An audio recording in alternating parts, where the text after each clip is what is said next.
iLog mode on the Insta360 Ace Pro 2 gives you a flat look for editing, but is it worth it? The colors look washed out, shadows can be noisy, and details may not be as sharp. It's made for more control, but does it really make the video better? Or does it just mean more work fixing the image? Let's see if iLog is really an upgrade or just an extra effort. So guys, this is my second attempt of recording video in iLog since the 360 Ace Pro 2, because on the first attempt, as you can see, the image produces a lot of noise. Didn't know exactly why it happened, so I decided to put the utilization to the low level. We'll see how it looks like. To enable iLog on the Insta360 Ace Pro 2, go to Video Settings, scroll to the iLog menu and turn it on.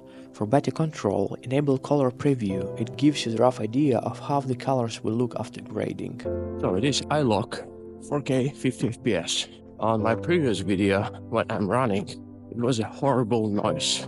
I'm not sure exactly why it happened. It was even more light than it is now. Yeah, perhaps Insta360 Ace Pro 2 just cannot handle properly iLog format. Not sure. I guess this is sub-zero temperatures, 10 minutes before sunrise. And I'm running and filming in iLog mode in Insta360 Ace Pro 2. I'm really wondering to see how the color correction will work.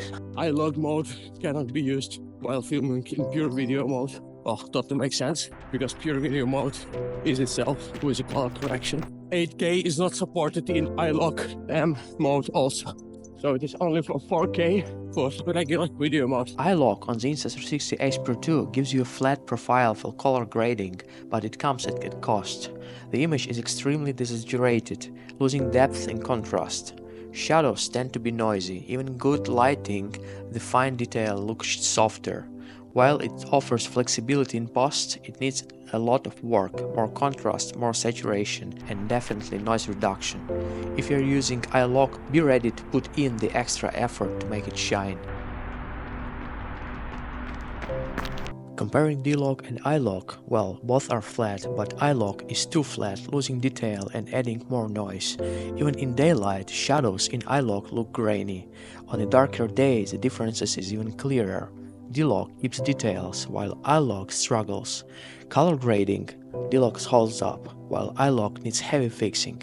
If you want a clearer, more balanced image, D-Log is the way to go. This is pure night video mode. With Insta360 Ace Pro 2's pure video mode, already delivering great quality, sharp details, balanced colors, and clean shadows. Does iLog even make sense? Only if you need full control in post. Otherwise, iLog requires extra work to fix noise, contrast, and saturation. So let me know what you think about iLog M video mode on Insta360 Ace Pro 2. Does it make sense to use it? This is 4K 50 FPS, regular color profile, regular video mode. In regular video mode, Insta360 Ace Pro 2 delivers crisp and vibrant details.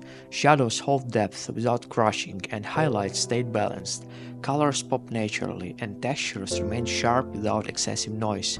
Whether it's landscapes or close-ups, the footage feels clean and well exposed. Okay, switching the camera to 4K. 120 FPS. 120 FPS in 4K sounds great, right? But there is a catch. The footage gets noticeably darker compared to 30 or 60 FPS. And the texture, it needs serious reduction. Noise creeps in, making details look rough. Smoother slow motion is nice, but without proper adjustments, the image quality takes a hit. Good thing, this camera also has magnet and it can be attached to the surface. See? Just a regular ramp.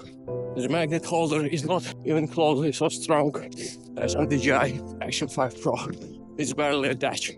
You know, running, it's such a cold, freezing temperature. The problem is that even if you're getting tired, you still need to run. You cannot just stop and start walking, because you'll be frozen even more. I'm running not less than 10 kilometers a day. It's like in the morning, so I always need to keep going. Never give up, never stop. I decided to return Insta360 Ace Pro 2, but to be honest, I didn't find any advantages in Ace Pro 2 except like time shift feature. I like it, and start lapse feature. For start lapse, I don't have so many occasions when there are a clear sky and stars are visible, and for time shift, I tried and like it's just possible to use regular video. Unfortunately, time lapse that exists on DJI Action 5 Pro, it cannot replace a time shift feature.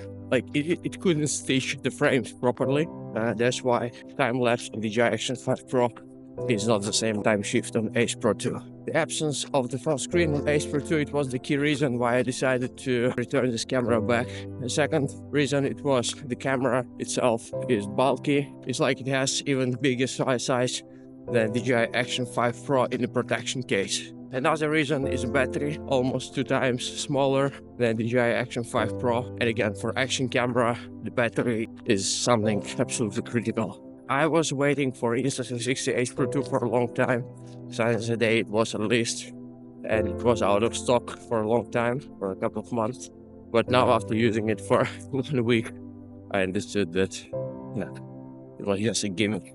I really hope that Insta360 Ace Pro 2 is gonna start listening to their customers regarding the front screen, regarding kind of features that are presented on the DJI camera, and will start implement it. Because the Leica, the super cool pure mode, it's not the game changer features that customers will pay extra $100 for this camera. It's my opinion. I stay with my DJI Action 5 Pro for another few months until the next release, and we'll see what will go next.